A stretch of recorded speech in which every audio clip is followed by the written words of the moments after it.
কিছুক্ষণ পর পুনরায় কলিং বেল বেজে উঠল।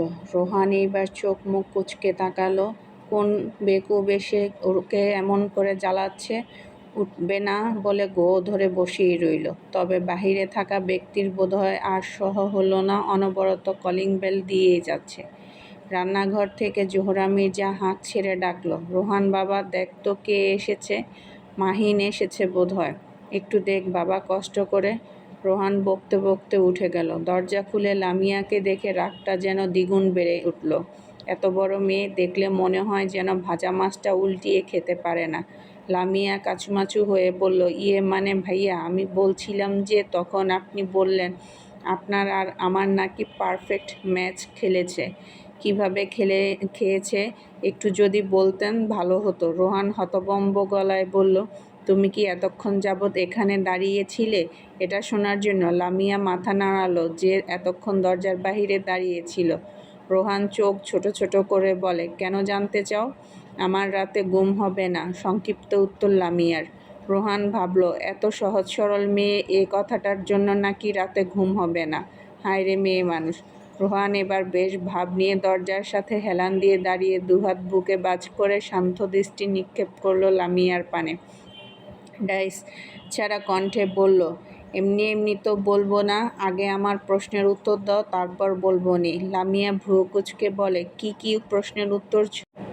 ছলনা করার জন্য কি তোমার কোনো গাদা আছে ললনা? যদি থেকেও থাকে তাহলে ব্রেকআপ করে দাও।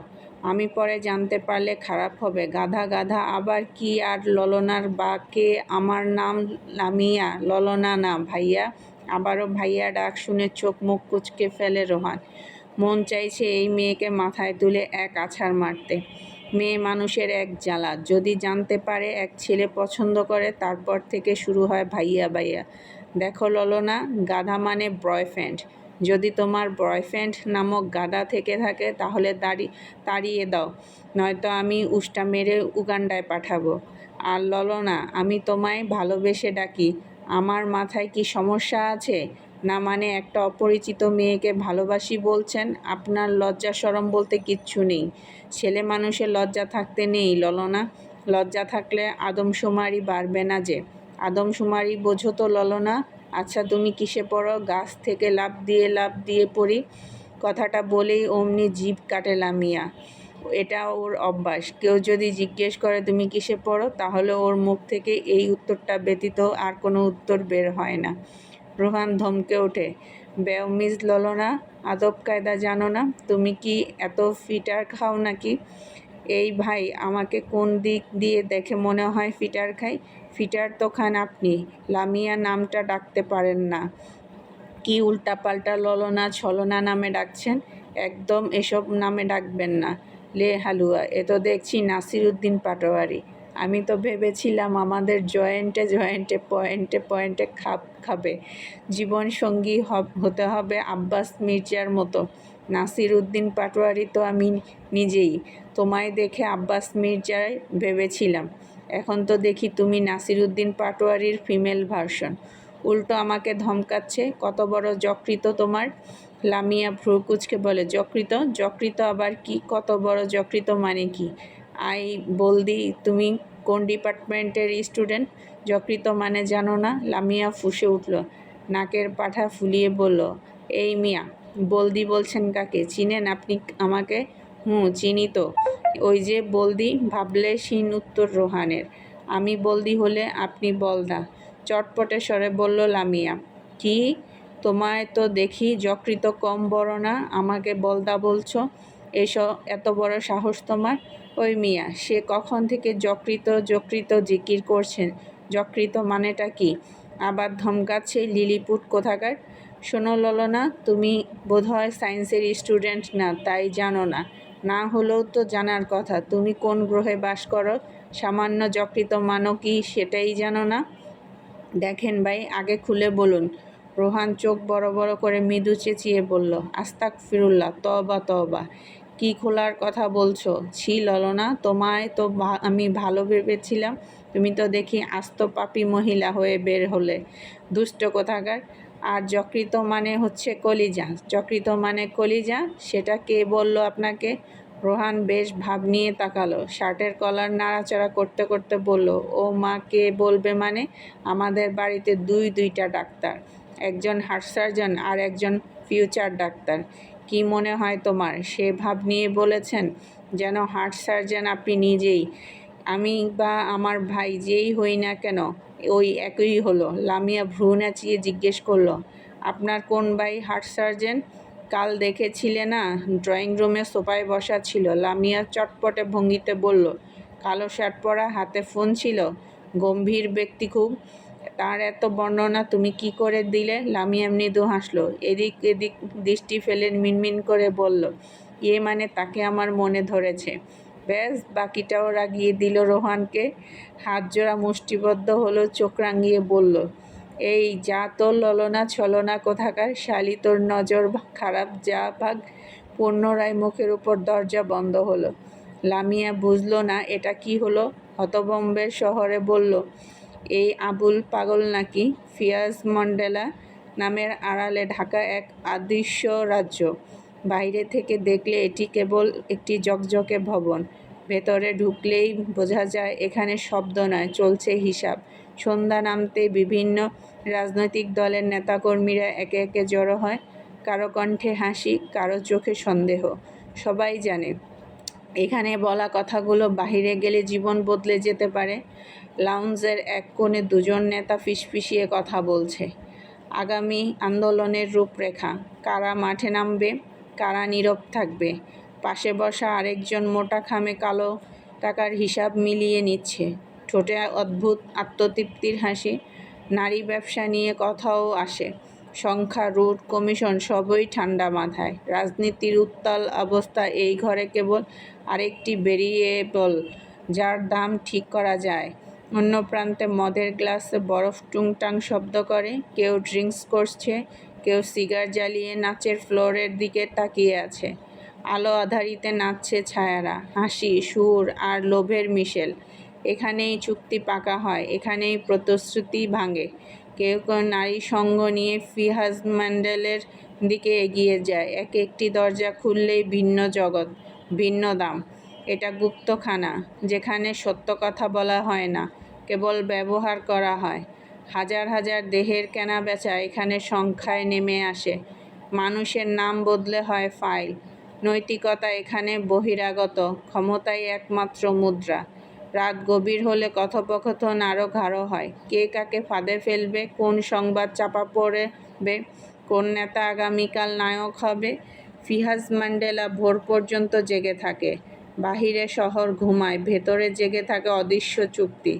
আর সূর্য ওঠার আগেই সবাই ছড়িয়ে পড়ে, পরিচ্ছন্ন মুখোশ পরে দিনের রাজনীতিতে নামতে। কিন্তু এই দেয়ালগুলো জানে, রাতের হিসাব কখনো ভুলে যাওয়া যায় না।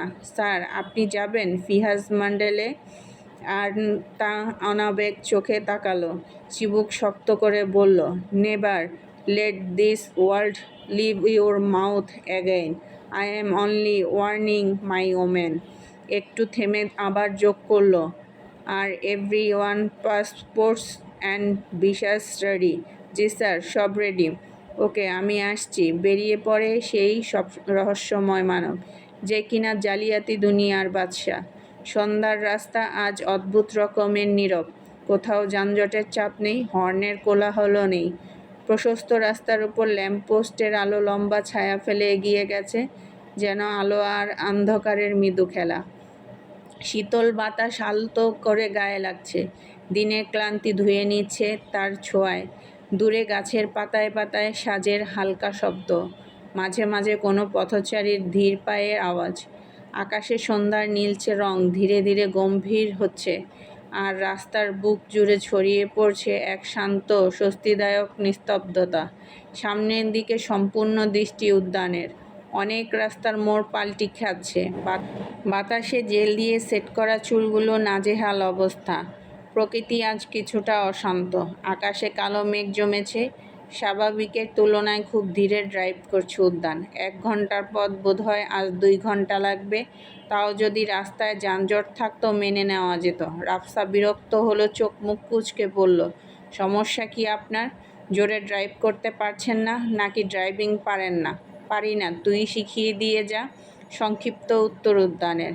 রাফসা বিরক্ত হয়ে তাকালো উদ্যানের পানে। সে ব্যক্তি ভাবলেশহীনভাবে সামনের দিকে পূর্ণ দৃষ্টি দিয়ে ধীরে ধীরে ড্রাইভ করছে।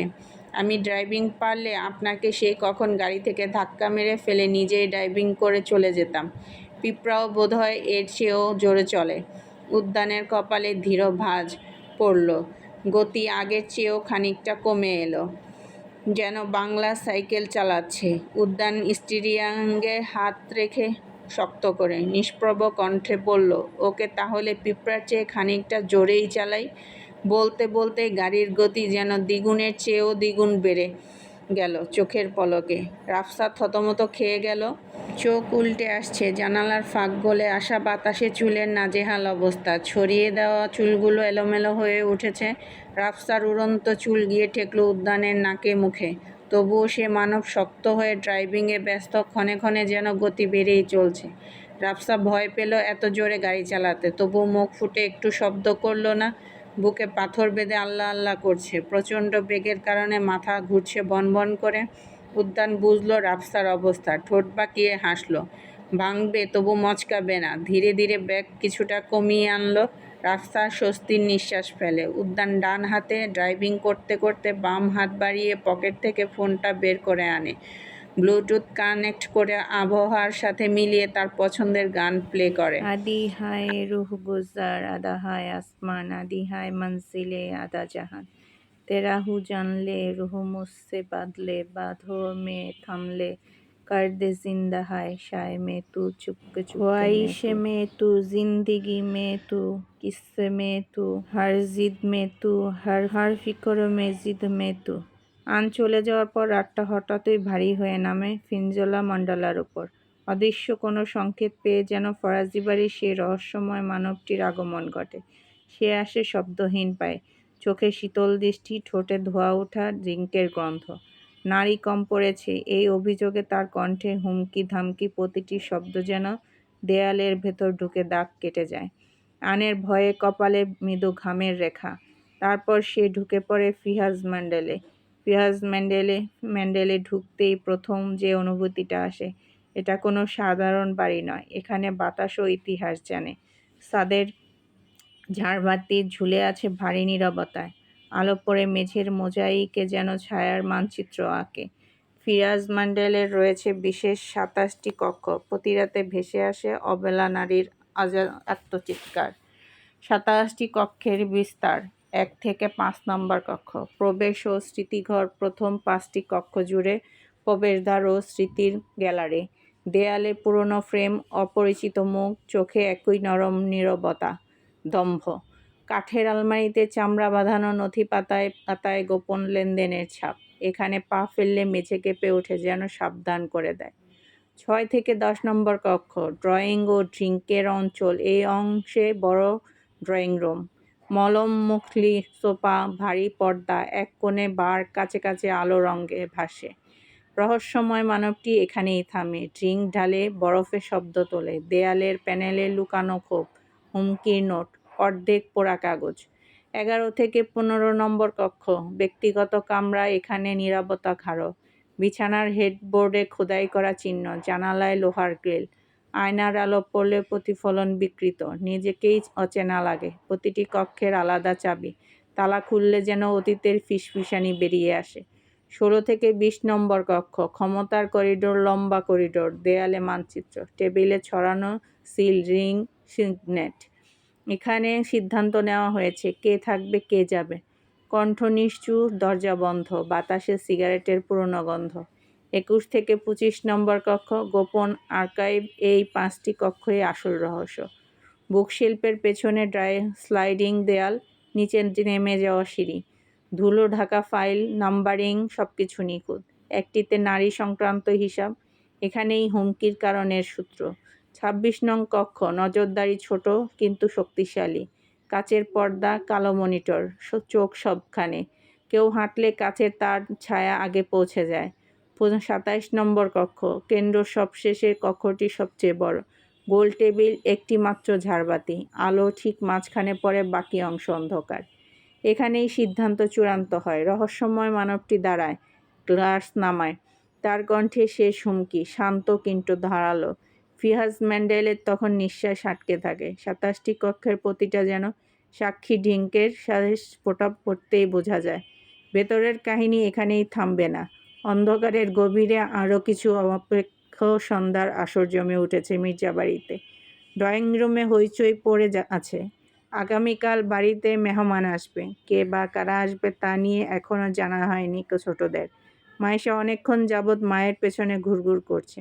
মায়ের কাছ থেকে কিছু জানতে না পেরে মিমের কাছে জিজ্ঞেস করেছিল, কিন্তু ফলাফল শূন্য। জিজ্ঞেস করতে গেলে মিম মুচকি হাসছে, মাথা নিচু করে যেন লজ্জা পাচ্ছে। মাইশা উষা ফ্যালফ্যাল করে তাকিয়ে দেখল ওদের মাথায় কিছুই ঢুকছে না। এক প্রকার বিরক্ত হয়ে মাইশা হাল ছেড়ে দিল। সন্ধ্যার কিছুক্ষণ পরে উদ্যান রাফসা মির্জা বাড়িতে হাজির হয়। বাইজিকে দেখে জোহরা মির্জা আবেগে আপ্লুত হয়ে পড়ল। বহু বছর পর আজ মির্জা বাড়িতে রাফসা পা রাখল। উদ্যান চলে যাওয়ার পর থেকে নিজেকে বন্দি করে ফেলেছিল রাফসা। সারাক্ষণ পড়াশোনা আর নিজেকে নিয়েই ব্যস্ত ছিল। ভালোবাসার মানুষদের কাছ থেকে প্রত্যাখ্যান পেলে সে যে কেউই ভেঙে পড়ে। তা যদি হয় আবার কিশোরী মনের প্রথম প্রেম। একতরফা ভালোবেসে নিজের সাথে নিজেই যুদ্ধ করেছে প্রতিনিয়ত। ভুলে যাওয়ার চেষ্টা করেছে সে পাষাণ পুরুষকে।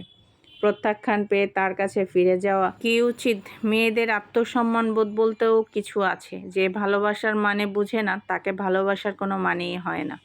ভালো না বাসুক, অন্তত একটু সম্মান করুক। অপমান কেন করে ওরা? একতরফা ভালোবেসে হেরে যায় হাজারো নারী। কেউ কেউ তো বলতেই পারে না মুখ ফুটে। বছর কি বছর তাকে নিয়ে একাই বয়ে যায়। শত কষ্ট হলেও, শত কান্না করলেও তাকে মনের কথা বলা যায় না, প্রকাশ করতে দ্বিধাবোধ হয়। যদি প্রত্যাখ্যান করে দেয় সেই ব্যক্তি, ভালোবাসে বলে দেওয়াই উত্তম। মনে চেপে তা বয়ে বেড়ানোর মতো কষ্ট পৃথিবীতে আর নেই। ভালোবাসা এমন একটা শব্দ যার প্রতি জন্মায় সে বুঝে। পায়ে পিষে মেরে ফেলে ভালোবাসা শব্দটাকে, নিঃশেষ করে দেয় বাঁচার ইচ্ছে তাকে। সহজে পেয়ে গেলে তার কদর করতে পারে না। ভালোবাসা সুখ দেয় কম, কাঁদায় বেশি। কি বললি? ভ্রু কুঁচকে বলে মিম। রাফসা মেকি হাসল। সন্ধ্যার নাস্তা ওরা একসাথেই করেছে। তারপর আসর জমেছে ড্রয়িং রুমে। কাজিনদের মাঝে এসব নিয়ে কথা হতে আনমনে রাফসা কথাটা বলে উঠল। খানিকটা জোরেই বলেছে, যার কারণে উপস্থিত সকলে শুনতে পায়। উদ্যান ওদের থেকে কিছুটা দূরেই বসেছিল। ফোনের মাঝে সারাক্ষণ ডুবে থাকে এই লোক। বাক্যটা উদ্যানের কান ভেদ করতেই তড়িৎ গতিতে চোখ তুলে দৃষ্টি নিক্ষেপ করল রাফসার পানে। বাকিরাও চেয়ে রইল। উষা মুখ চেপে একবার উদ্যানের পানে তো আরেকবার রাফসার পানে তাকাচ্ছে। রাফসার কথার মনে কেউ বুঝুক আর না বুঝুক, উষা ঠিকই বুঝেছে। রাফসা শুকনো ঢোক গিলে কি বলেছে বুঝতে পেরে অস্বস্তিতে পড়ে যায়। চোরা চোখে উদ্যানের পানে তাকাতেই চোখে চোখ পড়ল। উদ্যান ওর পানে শান্ত চাউনিতে চেয়ে আছে। দৃষ্টি ধারালো, ছুরির ন্যায় ধারালো। উদ্যানের গভীর চোখের চাউনিতে চোখ মেলাতে হিমশিম খায় রাফসা। যত নিজেকে চেঞ্জ করুক, অতীতের সব ভুলে সামনে এগিয়ে যাক না কেন, দিন শেষে একটাই সত্য কথা, উদ্যান ওর কিশোরী জীবনের প্রথম প্রেম, প্রথম ভালোবাসা, যা কখনো হাজার চেষ্টা করেও ভোলা সম্ভব নয়। হয়তো অনুভূতি আগের মতো থাকে না, আগের মতো টান অনুভব হয় না, কিন্তু হৃদয়ের এক কোণে তার সযত্নে বসবাস করে। রাফসার অস্বস্তি বুঝতে পেরে উষা পরিস্থিতি সামলে দিতে বলে উঠল, সায়েন্স নিয়ে পড়তে পড়তে মাথা গিয়েছে বোধহয়। কখনো তো প্রেম ভালোবাসা জড়ায়নি, বুঝবে কি করে ও? রোহান উষার মাথায় মৃদু চাপড় মেরে বলল, ও তোর মানে তুই করেছিস তাই না? তুই কি করে বুঝলি প্রেম ভালোবাসা? আমায় একটু বোঝা। ভালো লাগে না মেজো ভাইয়া? তুমি শুধু আমায় মারো, শ্বশুরবাড়ি গেলে তখন বুঝবে। আর মারতে পারবে না। রোহান হাসল। উষা রাফসাকে কখনো আলাদা চোখে দেখেনি। ওর ছোট বোন যারাকে যেভাবে আদর করে বাকিদেরও ঠিক তেমন করে আদর করে, কখনো আলাদা চোখে দেখেনি। বোনরাও রোহানের পাগল। ভাইদের মধ্যে রোহান একটু প্রশ্রয় দেয়, হাসি ঠাট্টা করে, যা অন্য ভাইদের মধ্যে দেখা যায় না। রিশান ব্যবসার কাজে ডুবে থাকে, কখন বাড়ি আসে কখন যায় তার টিকিটি অবধি জানা যায় না। আর উদ্যান, ওর কথা বলেই লাভ নেই। ছোট থেকেই উদ্যানকে স্বাভাবিকভাবে ভয় পেয়ে এসেছে ওরা। গম্ভীর মানুষ দেখলে যে কেউ ভয় পাবে, যদি আবার হয় একটু রুড। কিন্তু উদ্যানের কাছে ছোটবেলায় রাফসা অনেক আদর পেয়েছে, যা অন্য ভাই বোনরা পায়নি। রাফসা একটু একটু করে বড় হতে উদ্যান কেমন যেন পাল্টে গেল। রাফসার ধারে কাছেও যেত না। রাফসা উদ্যানের কাছে বায়না ধরলে ধমকে উঠত উদ্যান। ছোট রাফসা অভিমানে আস্তে আস্তে উদ্যানের সঙ্গ ছেড়ে দিল। বয়স 14-র কোঠায় রাফসার তখন একটু একটু পরিবর্তন এলো। উদ্যানের পার্সোনালিটি, গম্ভীর্য ভাব, কথা বলার স্টাইল, খাওয়ার স্টাইল সব কিছু দেখে রাফসার ছোট মনে এক অজানা আবেগ জন্মালো। উদ্যান তখন মেডিকেল স্টুডেন্ট, পুরোদমে পড়াশোনায় ডুবে থাকতো সারাদিন। রাফসার ছোট্ট মনে সদ্য জন্মানো অনুভূতির কারণে উদ্যানের আশেপাশে ঘুরঘুর করত। উদ্যানের চোখে পড়লে তা রাফসাকে বকে রুমে পাঠাতো। ওর আশেপাশেও যেন না দেখে বলে চোখ রাঙিয়েছিল। তখন থেকে রাফসাকে খুব একটা বেশি দেখা যেত না উদ্যানের আশেপাশে। চতুর উদ্যান যেদিন কিশোরী রাফসার মনের ভাব বুঝতে পেরেছিল সেদিন স্তব্ধ হয়ে দাঁড়িয়েছিল। তারপর থেকে রাফসাকে পুরোদমে ইগনোর করা শুরু হয় উদ্যানের। বাড়ির ছোট মেয়ে এমন একটা ভুল কাজে জড়িয়ে যাক তা কখনো চায়নি উদ্যান। এভাবেই দেখতে দেখতে বছর পেরোলো। কিশোরী রাফসার হঠাৎ মনে হয় তার উদ্যান ভাই তার কাছে ফুফাতো বোন মিমের সাথে সম্পর্কে আছে। হয়তো উদ্যান মিমকে পছন্দ করে।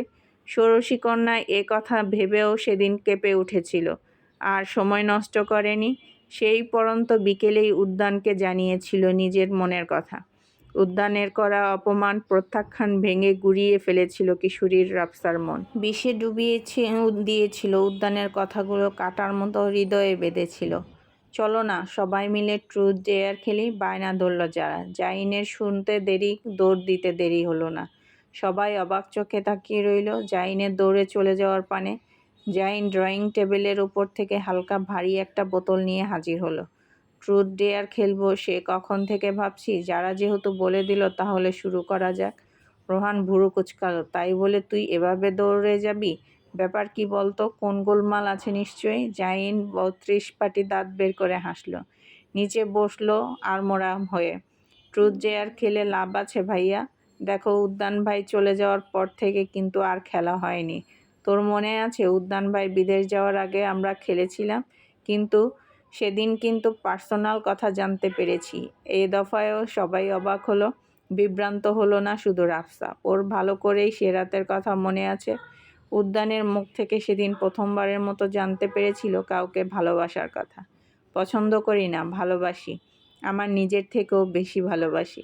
আমার চেয়ে বেঁচে থাকার একমাত্র কারণ আমার ভালোবাসা। এত বছর পেরিয়ে গেল রাফসা কথাটা ভুলতে পারেনি। অক্ষরে অক্ষরে মনের ঘরে বেঁধে রেখেছিল উদ্যানের মুখ থেকে নিঃসৃত বাক্যটা। বন্ধুরা আজ এ পর্যন্তই। আজকের পর্ব আপনাদের কেমন লেগেছে কমেন্টস করে জানাতে ভুলবেন না। বন্ধুরা আমার গল্প আপনাদের ভালো লেগে থাকলে লাইক, কমেন্ট, শেয়ার করে দিবেন। আর নতুন হয়ে থাকলে চ্যানেলটি অবশ্যই সাবস্ক্রাইব করে দিবেন প্লিজ। আপনাদের মূল্যবান মতামত জানালে আমরা খুবই খুশি হব।